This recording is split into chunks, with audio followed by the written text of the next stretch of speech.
Okay, so good morning, everyone. Happy Thursday. For the ones that who don't know me, I'm Sofia Bahana with the Minority Business Development Agency. We serve minority-owned businesses in access to contract, capital, and markets. So, and besides one-on-one consulting, business consulting. So if you need to reach out to us, please contact me. Or we have also Daniel Martinez, our business advisor here. And I will kind of introduce you, Fran Fernandez. We have the pleasure to have SBDC presence in here. Very good. Thank you so much, Sophia. Well, good morning, everyone. I guess it's already afternoon, so good afternoon. Like Sophia said, my name is Fran Fernandez. I serve as director of the Small Business Development Center at Central Mexico Community College. Just want to share with you a little bit about how my organization serves small business owners in the community. So the New Mexico Small Business Development Center program were founded in 1989, and we've been serving small business owners across the state for 34 years now. We have 18 small business development centers across New Mexico, and we have a highly skilled staff of 63 business professionals that can help with business management, has the business management experience and business ownership expertise. The New Mexico Small Business Development Center program is funded in part by the Small Business Administration and the New Mexico State Legislature. And we operate through a cooperative agreement with Santa Fe Community College to provide small business owners with services in the community. Our center's host institution is Central New Mexico Community College, and we proudly serve our clients located in our service areas of Bernalillo and Sandoval counties. Our mission is to develop skilled entrepreneurs and strong businesses in the state. The Small Business Development Center at CNM, we provide counseling and training services to help our small business clients start their businesses, to grow their businesses, and of course, most importantly, to stay in business. So some of our client services, as you can see on the screen, include our no-cost confidential business counseling. We help clients at all stages of business development. We also provide technical startup assistance to help our clients understand the steps to starting a small business in the state. And we also work with existing business owners to help them continue to thrive and to grow. We also provide business and marketing plan assistance from getting started to reviewing completed plans for client success. We also can review available funding options and help our clients identify and assess the best options for them. We can also help our clients access market and industry research as part of the planning process. We have several tools available to help our clients with this. We also offer bilingual counseling and support services to our Spanish-speaking business owners in the community. And, to help our clients become skilled entrepreneurs, we also offer low to no cost business counseling and training services through our online training portal. As you can see, there's so many advantages to working with a Small Business Development Center at CNM, as well as the New Mexico Minority Business Development Agency, as we all want to help you and your business succeed. So I encourage you, please visit our website listed there, www.nmsbdc.org, for more information about our program and to register for counseling and training services online. You can also reach us at our main number or just simply send us an email. We're always available to help you with your small business needs. So with that, what I'd like to do is go ahead and turn the floor over to our featured speaker. We're so pleased and we're so happy. We have Mr. Todd Mitchell with us today. He is with Cybersecurity for Business, and he will be speaking to us about our cybersecurity compliance for government contracts and subcontracts. Some really great information. So Todd, go ahead and take it away, please. Well, thank you for having me. It's a pleasure as always. Yeah, as you said, my name is Todd Mitchell. I'm the owner of Cybersecurity for Biz. And I want to talk today about the requirements to get a contract and a subcontract and some of the cybersecurity changes that are coming to the way the government does contracting. And with that, I'm going to share my screen. And there we go. Okay. So that's me. Okay, so cybersecurity compliance for U.S. government contracts and subcontracts. So today we're going to explore the new CMMC 2.0 levels. We're going to understand how to build a plan of action and milestones, and we're going to understand how to become certified as compliant with the CMMC. So what is the CMMC? So it's the Cybersecurity maturity model certification, basically is the framework. And they started out in 2020 by making certain requirements, and they put in the FARs and the DFARs for government contracts that they had to meet certain cybersecurity requirements. It then kind of evolved. It started out as a 5-year phase in, and the next year they kind of did a review and looked at what they were doing right, what they were doing wrong, and kind of changed the process. So then in November of 21, they announced the CMMC 2.0, which is the current standard that technically is not in place yet. DOD is done with it, and it's in a rules committee. It has to be approved by a rules committee in Congress. And once they actually approve it, I believe the window is somewhere like 9 to 12 months, which basically puts it this summer is what they're anticipating. I've heard online, everybody said it should be coming probably in somewhere between June and September. And when they implement it, it's going to make some big changes. So the cybersecurity requirements themselves didn't change, but who has to meet them and when is what's actually changing. So it's going to, the purpose of it is to enforce the DIB, which is the Defense Industrial Base. So they're enforcing the defense industry to have cybersecurity standards to meet evolving threats. The DoD did some serious internal reviews and realized that the majority of the government hacks are coming through contractors and subcontractors, not directly into the government. So they're trying to beef up all the contractors and subcontractors level of cybersecurity. The main purpose behind it is to build a culture of cybersecurity and cyber resilience and maintain public trust through professional and ethical standards. And so what the CMMC does is it's a top priority for the Department of Defense, and it's in place, like I said, they're a frequent target of complex cyber attacks. And what they want to do is promote ingenuity and national security information. So the 2.0 model will reinforce the existing rules that were in place. It makes it a little bit easier in some aspects, and it makes it a little bit harder in some aspects. And we'll get into exactly what changed here in a couple of slides. But the ultimate goal is to safeguard information that supports and enables warfighters, whether that's classified or unclassified. And I believe CMMC specifically is designed to protect unclassified information, because the classified information has this whole other set of rules that you have to apply to. So the CMMC framework is basically consists of requirements from the NIST SP 800-171 and the 800-172 series. There's a list of controls. There's like 110 of them, and they apply to all areas of cybersecurity, including some physical security and things like that. And those rules create this framework that they want everybody to have compliance with, and they've broken it into levels. And we're going to take a look at the levels. So first of all, I want to look at what's controlled unclassified information. So this is government created or government owned information that requires safeguarding and dissemination controls. So you have to control who can see it and how you handle it. It's sensitive information that doesn't meet the criteria to be classified, but it still needs to be protected. This may be something as simple as the plan of the day that details out what troops have to be in what meetings at what time, or what training exercises are coming up, things like that. It's not necessarily classified information, but we don't necessarily need other people knowing exactly where we're going to have a bunch of people congregating within the Department of Defense.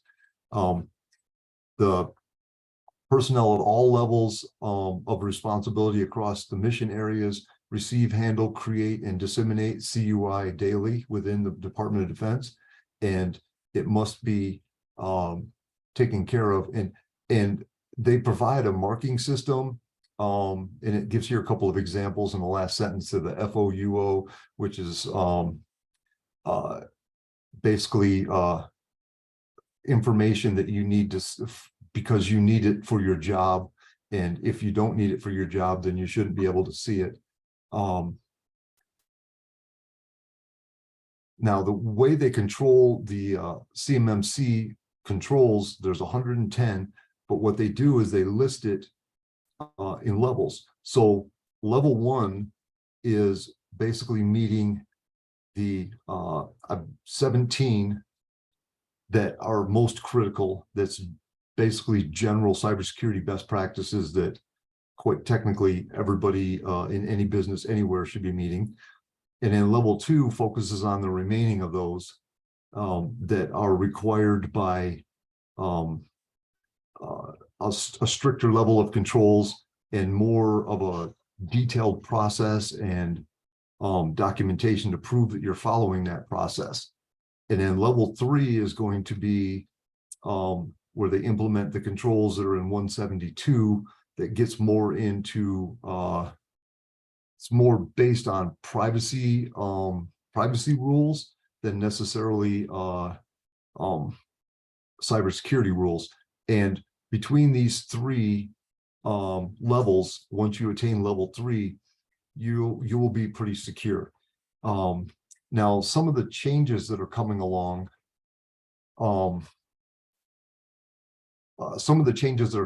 is this used to have 5 levels. In the CMMC original plan had 5 levels, and what they've done is eliminate basically level 2 and level 4, and then consolidated them down. So now it's 1, 2, and 3. And one of the reasons why they were able to do that is they implemented the use of what they call a POAM, which is a plan of attack and milestones.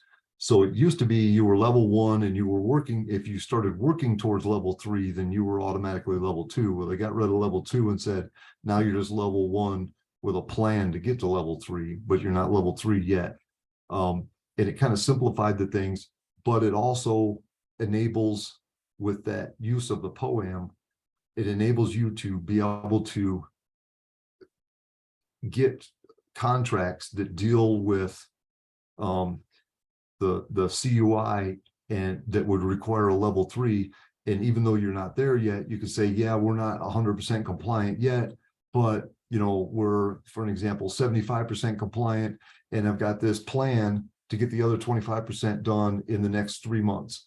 So that enables you to go ahead and get those contracts now, even though you're not meeting compliance yet, because you have a good solid plan in place to get there. And the same thing with level 2 working towards level 3. So these are the different areas that they're calling the levels. So we'll be referring to these later on. So level 1, to go into more detail on that, this is the 17 basic safeguarding requirements. And one of the big changes to CMMC 2 is they're writing it into the FARs that to even bid on a contract, you're going to have to be able to show that you're level 1 compliant. In the past, they let you get a government contract and then they come in the next day and said, okay, you got like 6 months to get your cybersecurity in place. And now what they're doing is saying, you know what, you're going to meet the basic level requirements from day 1. So you have to show us that you're already there, or we're not even going to let you bid. And the controls, if you look at the little picture I've got here on the farthest to the right column, basically tells you what the controls are, and limiting access to authorized users, limiting access to the types of transactions that an authorized user is able to do. Just because I'm an authorized employee and able to get into your system doesn't mean that I need to see all the information. There may be certain types of information I need to do to complete my job, but if my job doesn't require me to know intelligence information, I'm in logistics and all I need to see is the logistics routes, then I shouldn't be able to access the intelligence information. Verifying and controlling limited connections and the use of external systems, that quite simply means if to get information from me to my coworker, only needs to go through one server and back out to his computer, then don't set it up in a way where it goes to 2 or 3 points in between. You know, control how it's flowing so that it's taking the shortest route possible and touches the least amount of other systems, so that you're reducing the amount of vulnerability you have and then places that you can get hacked from. Identifying system users, and people and processes acting on behalf of users.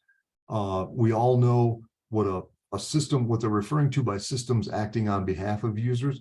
We all get newsletters and spam email, whether it's wanted or not, from different places. Even the SBDC does this, where they send out their newsletter, and it's actually coming from MailChimp or Constant Contact or something like that. But when you get it, it has, you know, Fran's name on it or whatever. It looks like it came from her, but it was a third party that sent it out. That's what they're referring to on there. You need to be very careful when you're having controlled information that you're allowing a third party to send out, because you have to make sure they're following the same rules you're following.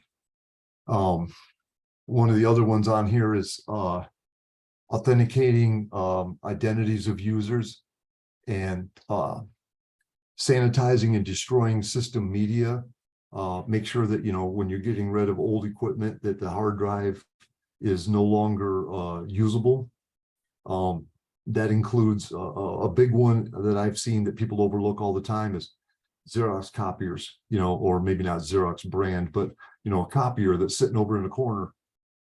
And in a big office, those copiers have a memory. They remember everything they've copied for a certain time frame. Most of them are set to like 6 months or a year. It depends on how much it's being used.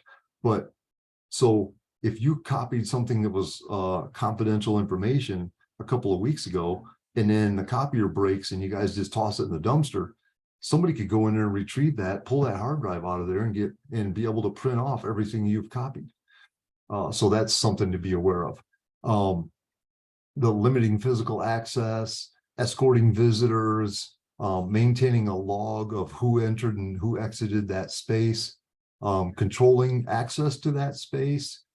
This you see a lot in like server rooms and things like that, where you have a cipher lock with a combo that only a couple of people know, things like that. Those are all things that's what I've meant by cybersecurity, but it's kind of in the physical realm, where it's not all cybersecurity best practices are electronic and done on a computer.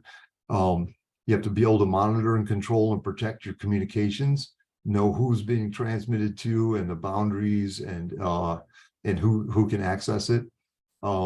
Be able to implement subnetworks for publicly accessible systems and components. So basically what this is saying is you have to have separate subnetworks running inside your network.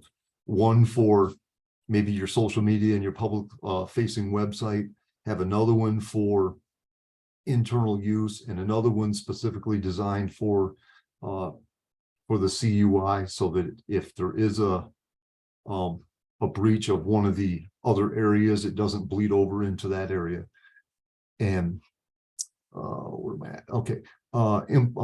Identify, report, and correct system flaws in a timely manner. So you have to have a system in place with a person designated that's able to react if something happens. If you get a phone call from your IT department, or you get an alert through your computer telling you that, you know, something went wrong with either a data breach, or your antivirus quit working, or one of your firewalls detected something, you need to have somebody who's designated in writing and knows what to do to respond to that, knows how to take care of it, knows who to notify of what they have done to mitigate that, and things like that. And then provide protection from malicious code that's designated at designated locations, which basically means having a strong endpoint detection and response in place that's also being monitored. It kind of goes back to the one before that, having a person with a point of contact in place to handle this information and handle any incidents. and then update malicious code protection mechanisms. So that's again is basically saying, you know, have a process in place to manage your endpoint detection and response and make sure that it is staying up to date with the latest viruses and malware that is looking for.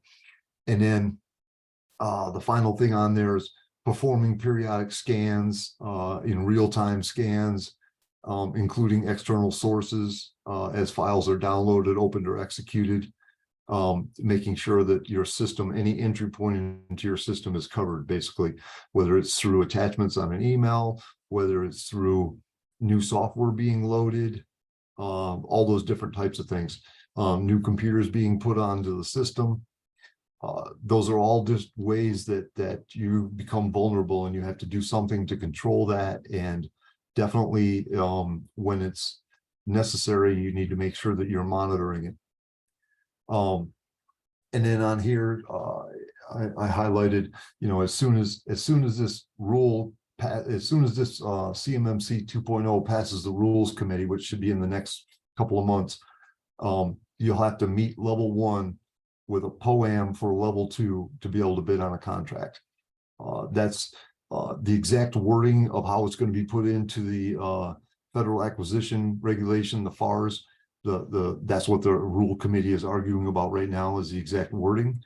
But I can pretty much guarantee you that as soon as they get that in place, it is going to be taking effect in a real short window. It'll almost be immediately.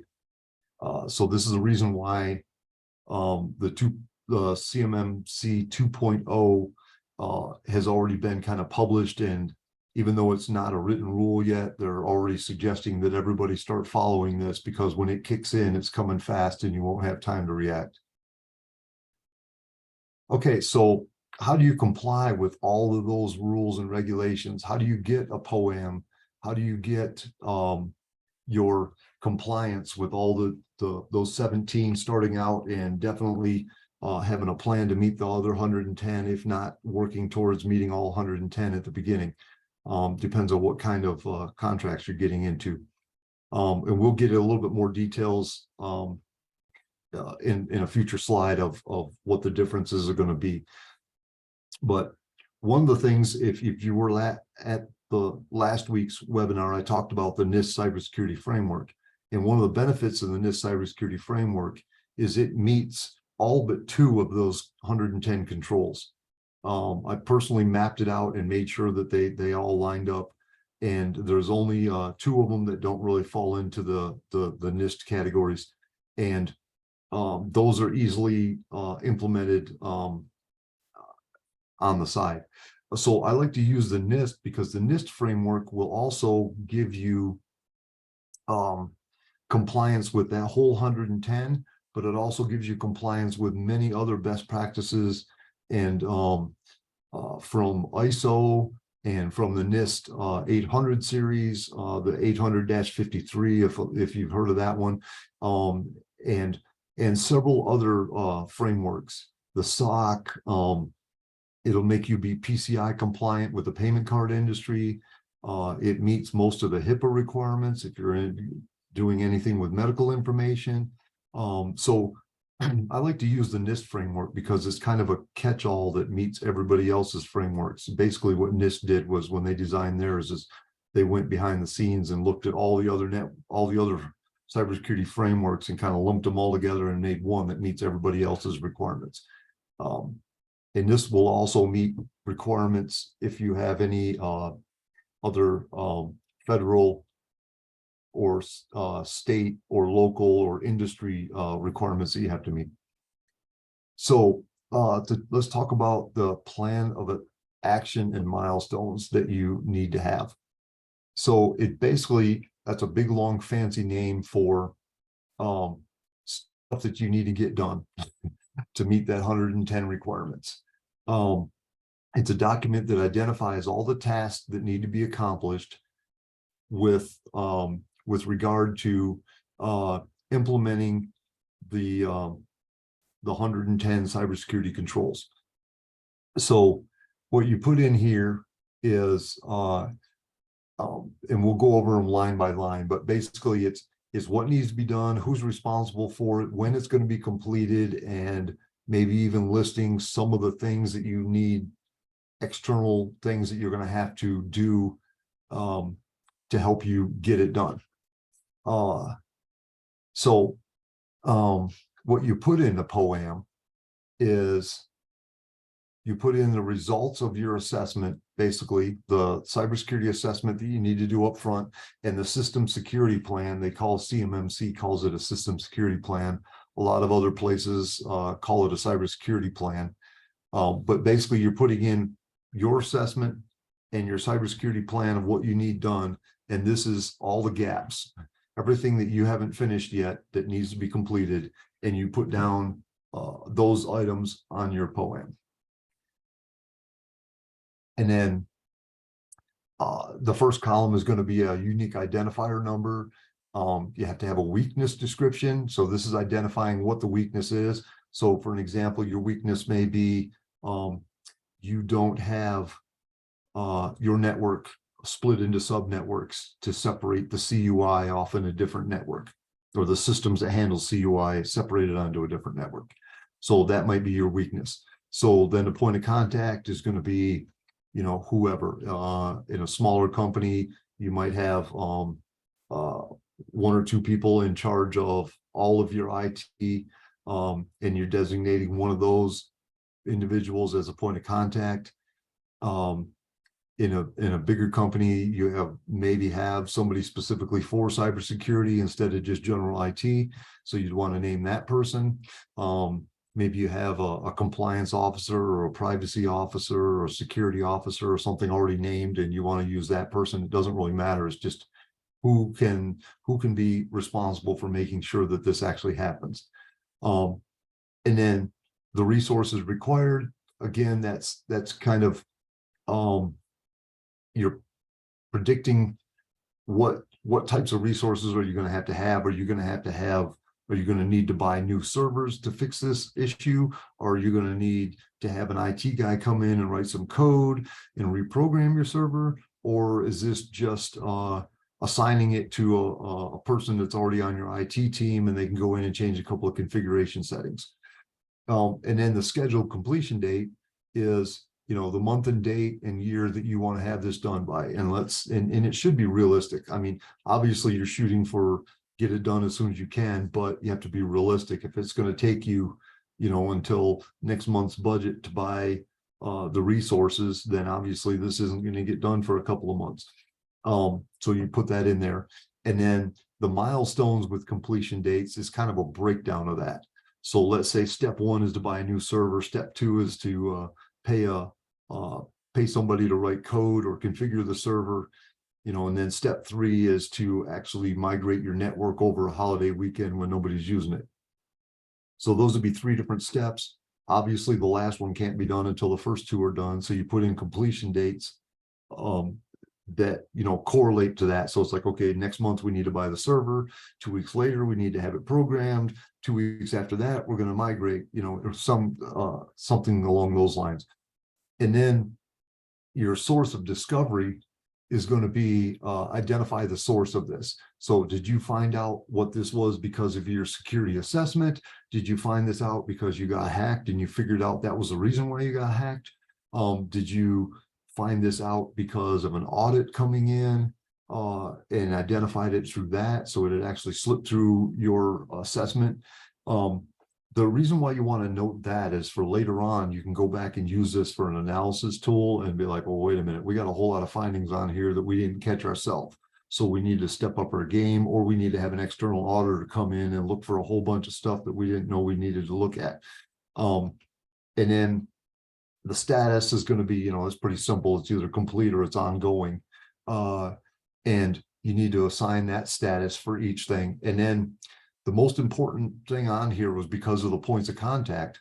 So now you need to have another point of contact in charge of this POAM that's going to pull it out every week and look at it and say, okay, according to this, Bob was supposed to have done this, and Mary Jane was supposed to have done this, and they're telling me it hasn't happened yet, so we need to have a meeting and find out what's going on and see when we're going to get this done and adjust your dates accordingly and things like that.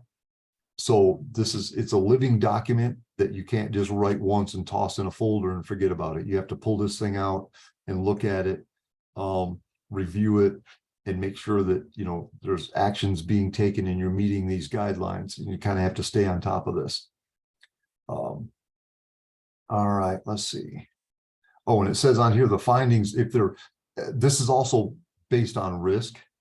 I didn't mention that part. So the findings in here and what you're going to do about them and how long you're going to take to fix them are based on risk. So if it's something that's critical, then very high risk, that needs to be fixed immediately, and you may even have to shut the system down until you get it that fixed. If it's a low risk or something like that, then maybe, oh, we'll put that in the next year's next year's plan or next quarter's plan. And if it's a moderate risk, then that's something you need to deal with within the next 90 days is what it's saying here. So you're going to have things you have to fix immediately before you can go online. You're going to have things that you need to fix within the next 3 months. And then there's other things that need to be done, but aren't quite so risky that maybe could wait a couple of more months. So that's something to keep in mind with this too. And if anybody needs to know more information about risk management, there's a lot of resources available through the federal government about risk management and how you calculate risk and how you use it. So let's talk a little bit about how to be certified as compliant. So there's two types of compliance. One is a self-assessment, and the other is through an accredited CMMC third-party assessment organization, which they call C3PAOs. So any of you who have dealt with government contracts and subcontracts in the past know that the government organization is no good if it doesn't come up with an acronym that's too complicated to remember and doesn't make sense. So anyway, that's an inside joke in the government. So self-assessments are basically exactly what they sound like. So for most, I won't say all because there's going to be exceptions, but for most contracts and subcontractors meeting CMMC level 1, you'll be able to do a self-assessment. So that is the other good news and a big change from the original CMMC to the CMMC 2.0 is being able to do the self-assessments. So what this means is you'll be able to do an assessment of those 17 controls, saying you've met those 17 through an internal self-assessment and audit, testing, whatever it is you need to do to prove those. And then they will take your word for that. You, of course, have to have a point of contact who's going to sign off saying, yes, we checked and our company is good to go. And that'll be the person that they come back to later on if they find any issues. And then there's going to be a subset of level 2 requirements that don't, companies that don't involve information that's critical to national security. And those contractors that are on those types of projects will be permitted to do self-assessments as well. So they'll be doing a self-assessment on the entire 110 set, not just the 17. So any contractor that has to do a self-assessment annually. And then if those have to be accompanied by the annual affirmation from a senior company official. That's what I was talking about with the point of contact in writing, and it has to be somebody who's high enough up the food chain to be able to actually enforce what he's signing off on. And they'll be able to say that we're meeting those requirements. That has to be registered in in the supplier performance risk system, which is part of the contracting actions. When you go in and bid on a contract, I believe you have to fill out a bunch of information on those and register for those systems. So this is additional information you'll be putting into there. And now, keeping in mind that if you are bidding on a contract, or you're a subcontractor to somebody bidding on a contract, and it is a job that's specifically going to be dealing with CUI, whether you're helping them create it, whether you're helping them store it or transmit it. So that could be from a variety of different things. You might have a company that is going to provide project management services and a conference room and some video conferencing or telephone conference equipment, and you have somebody there that's going to take notes and write minutes of the meeting and deliver it to the team.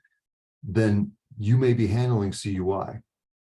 If you have somebody who's writing software for certain uses, in your company, then you're probably doing CUI. So if you're doing CUI in those, circumstances, definitely in any other circumstance, you're going to have to meet level 1 with a POAM to level 2, and level 2 requirements will have to be, once your POAM is complete, you will have to have a third party come in and audit, and that gets into the next section. So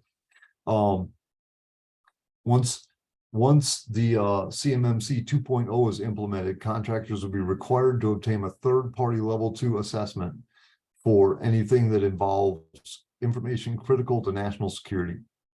So that goes back to what I was saying, is certain information that they think is critical to national security, whether it's classified or not, you're going to have a third-party assessment.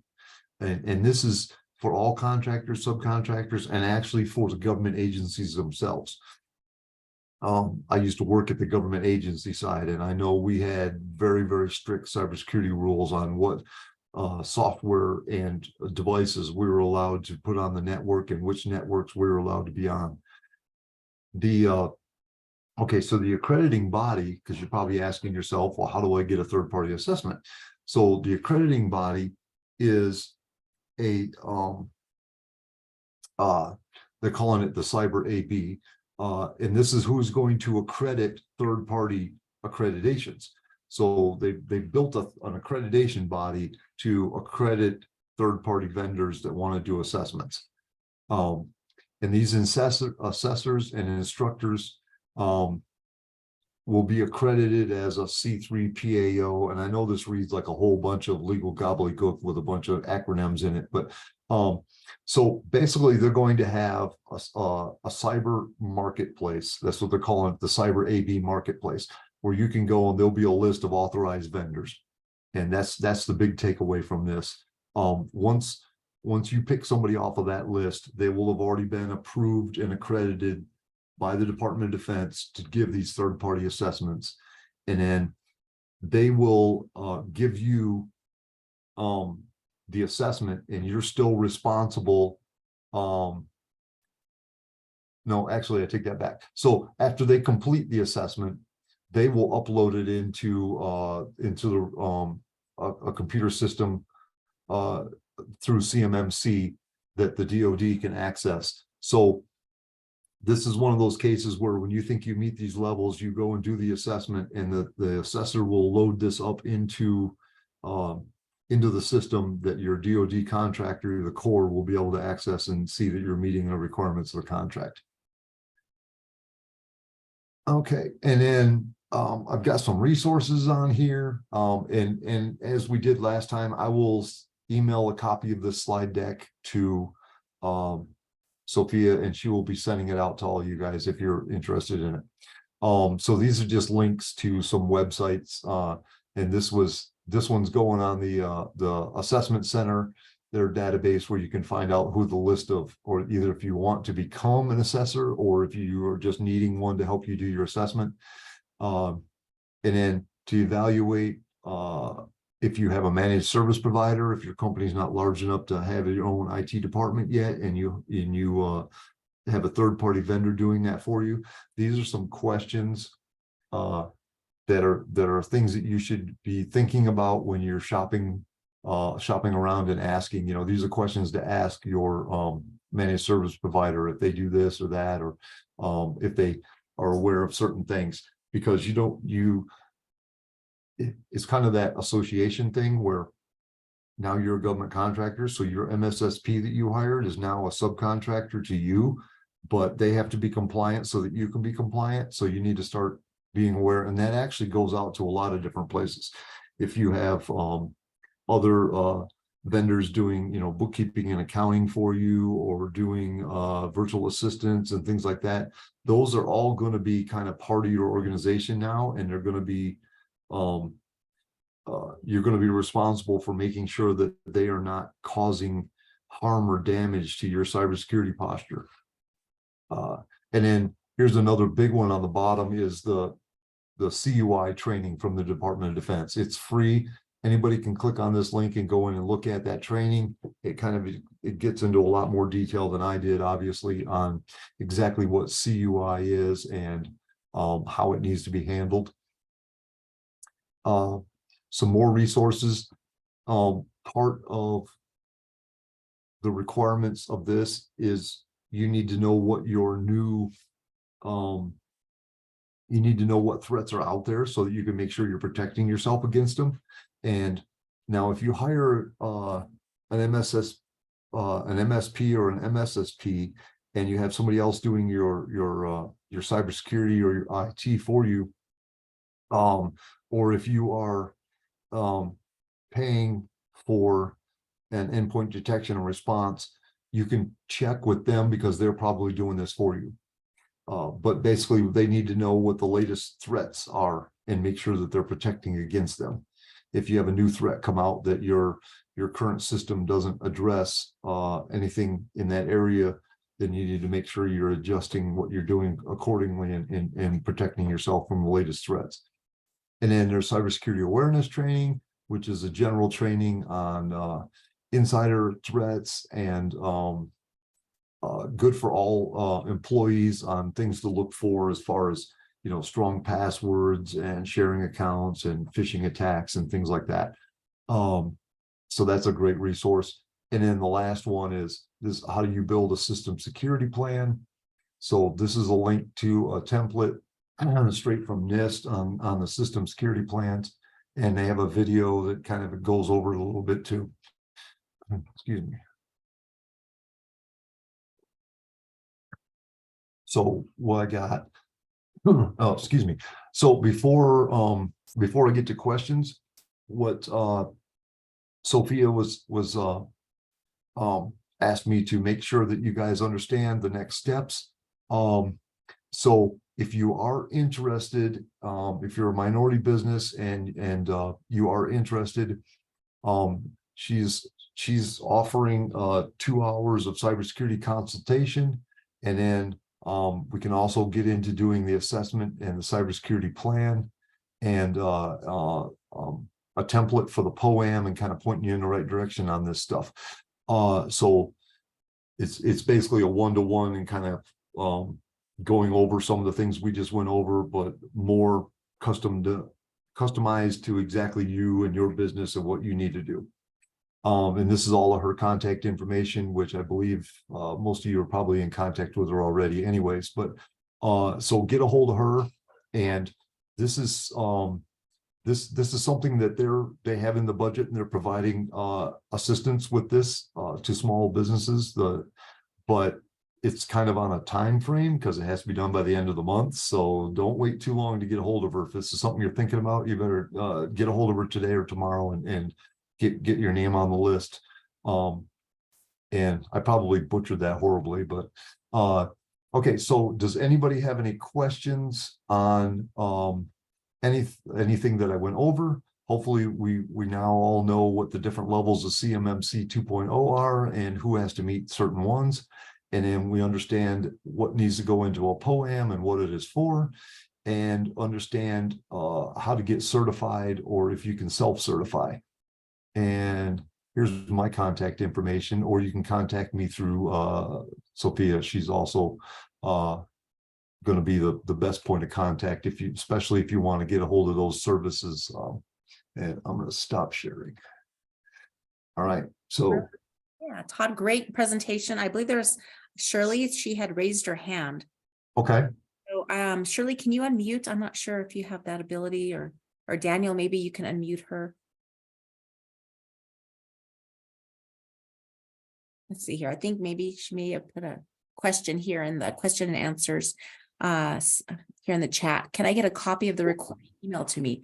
Yes, I believe so. I'm just going to go ahead and send that out. So you should be looking for that soon. But great question. What other questions do we have for Todd? Anyone want to go ahead and type in their questions? We'd be happy to answer those. Wow, you taught so much, Todd. I mean, goodness gracious, it was just great to hear all the great information. And, you know, there's just so much that's involved in becoming compliant. And so I'm really appreciative of you going through that. So I have two people raise their hands. Okay. Okay.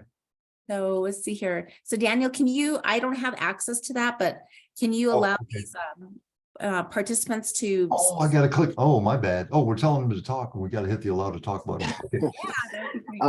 Yeah. Can you guys hear me?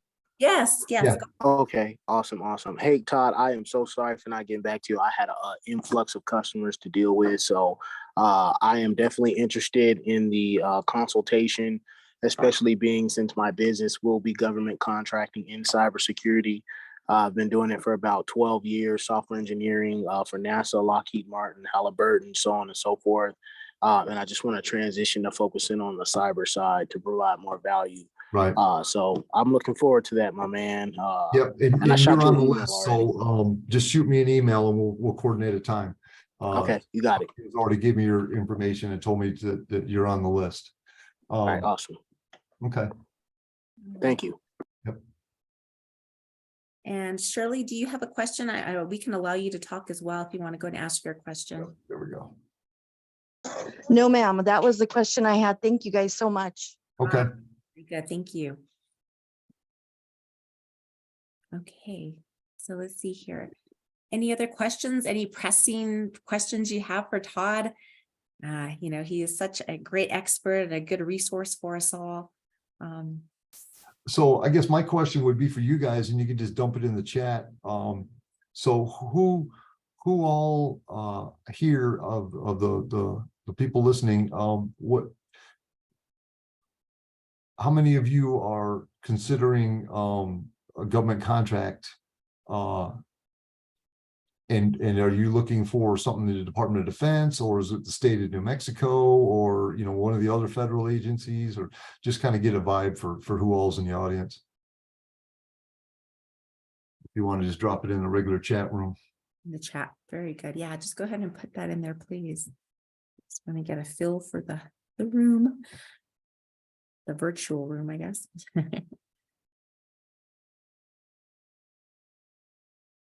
I don't know if they have access to the chat, do they? I would imagine they would, because they can put in the question. Yeah. Okay. Or in the Q&A, either one, right? I believe maybe the Q&A might be easier. I'm not sure if the chat's disabled.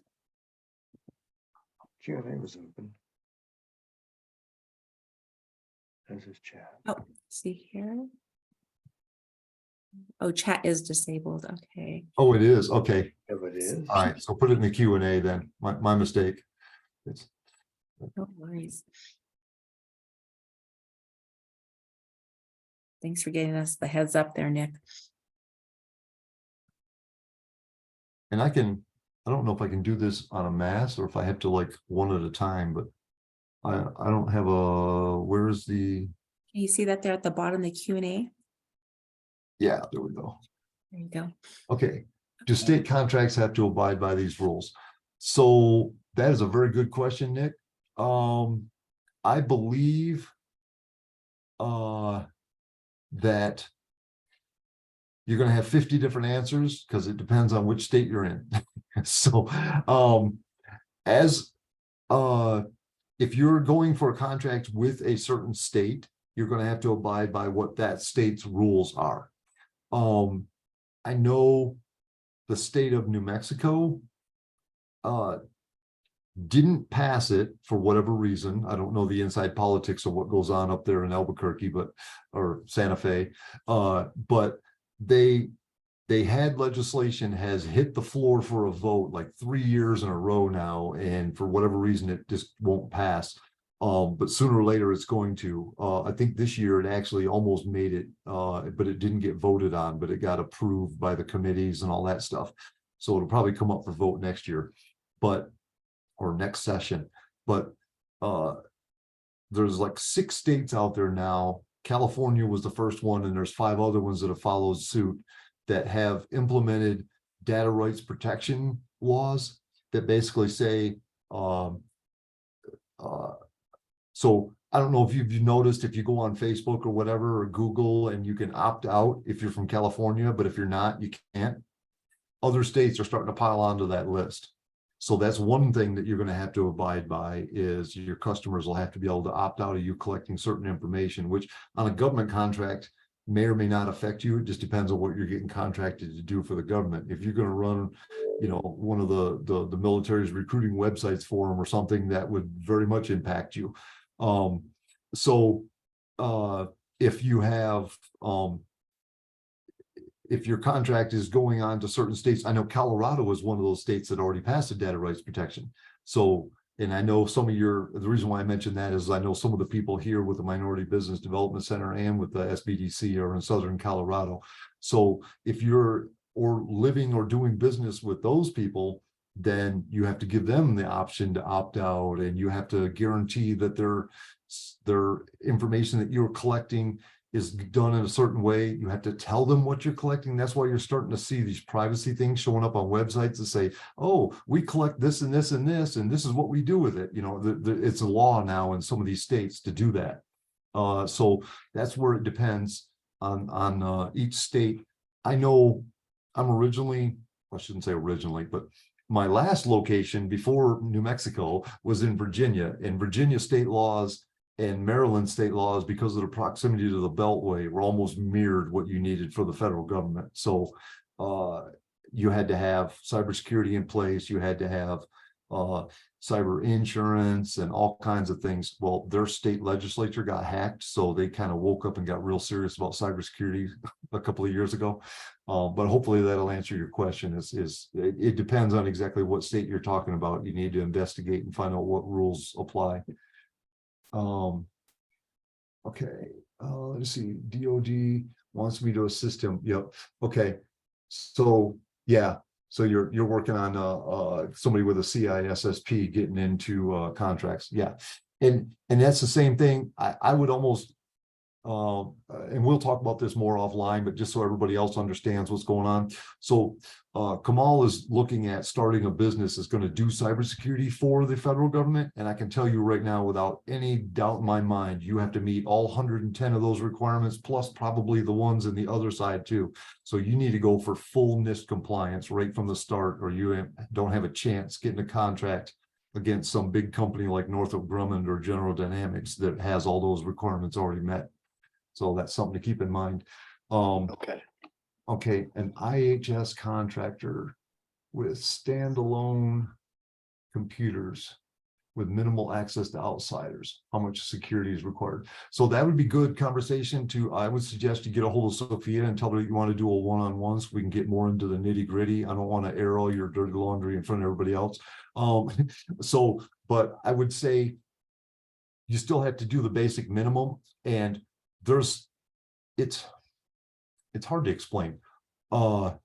If the requirement is to go from here to there, and you live on one side of the country and you got to go to theirs on the other side of the country, it's a long ways. And if the requirement is to go from here to there and you live across the street from there, it's still a short walk, but either way, you still have the requirement to walk over there. So you still have to meet all these regulations. Some of them may just be really easy for you to meet because you don't have a server stack in an IT closet that needs protected, and you just got to tweak some settings on your home router or whatever. So that's the kind of information that we'll talk about in a one-on-one, and I can give you much better answers. But that's an excellent question. All right.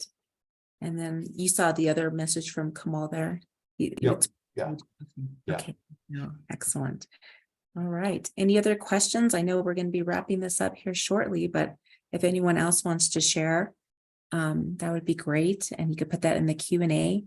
But just like Todd said, I mean, we're going to have some free consultations, right, on cybersecurity and all these things that Todd has talked about. And I believe that consultation is with you, Todd. Is that correct? You and your Yes. business. Yeah. Fantastic, fantastic. So able to get some really good information that's really specific to your business. So that's what's really great about that. So like you said, please contact Sophia and she can get you set up. And like you said, I mean, the end of the month is coming. So of course, we still have some time, a few weeks to go. And this to me is a win-win. You guys have the opportunity to get some one-on-one consultation with cybersecurity that kind of points you in the right direction. Possibly even depending on your situation, that's up to Sophia. I don't even pretend to know what her criteria is for how she's selecting these, but you could even get some other services paid for. And it's something that's coming. I mean, even if the DoD hits a snag and this doesn't get passed for 6 or 8 more months or whatever, you just got it done sooner than later. But sooner or later, this will pass. This will become the norm. And the other thing I can tell you is the DoD leads the federal government.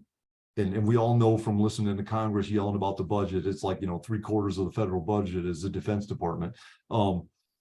And they lead the way. So if the DoD passes this summer, next year it'll be the IRS, it'll be the Homeland Security, it'll be the Treasury Department, it'll be whatever the Education Department. Pretty soon, with over the next 5 years, everybody that deals with any kind of government agency, and then once the whole federal government's doing it, all the states are going to start piling on. So pretty soon it'll be, if you want a contract, you got to do this. And personally, I think that's a good thing, because those 17 that you have to meet to get in a bid are the same 17 that just about anybody who collects any money or information from anybody else should be meeting those things in the first place. So, and that's all. I'll get off my soapbox, but so I thank you, Fran, for having me here. This was awesome, and I highly encourage everybody to get a hold of Sophia Bajana and set up anything that her or Fran can do for you. Business coaching for free is an invaluable resource, and to not take advantage of that is not good. So. Well, thank you, Todd. Thank you. Very good. Yes, we are always available to help business owners, whether it be on the consulting and training piece or other like contracting, right? Also with the SBDC, we do have one of our organizations called New Mexico Apex Accelerator. They were formerly known as New Mexico PTAC. And so they just went over to a different kind of a funding source, the DoD. And so now they kind of rebranded, renamed, but they're also available free counseling for government contracting, for businesses that do government contracting. So again, very, very much available for anyone that needs help. You can reach out to me. I'd be happy to give you information on that. Or like I say, through New Mexico Minority Business Development Agency, always available to help. And like I say, appreciate your time today, Todd. Everyone have a great day, and guess we'll talk to you on the next go around. Thank you. Good day. You. Bye. Bye.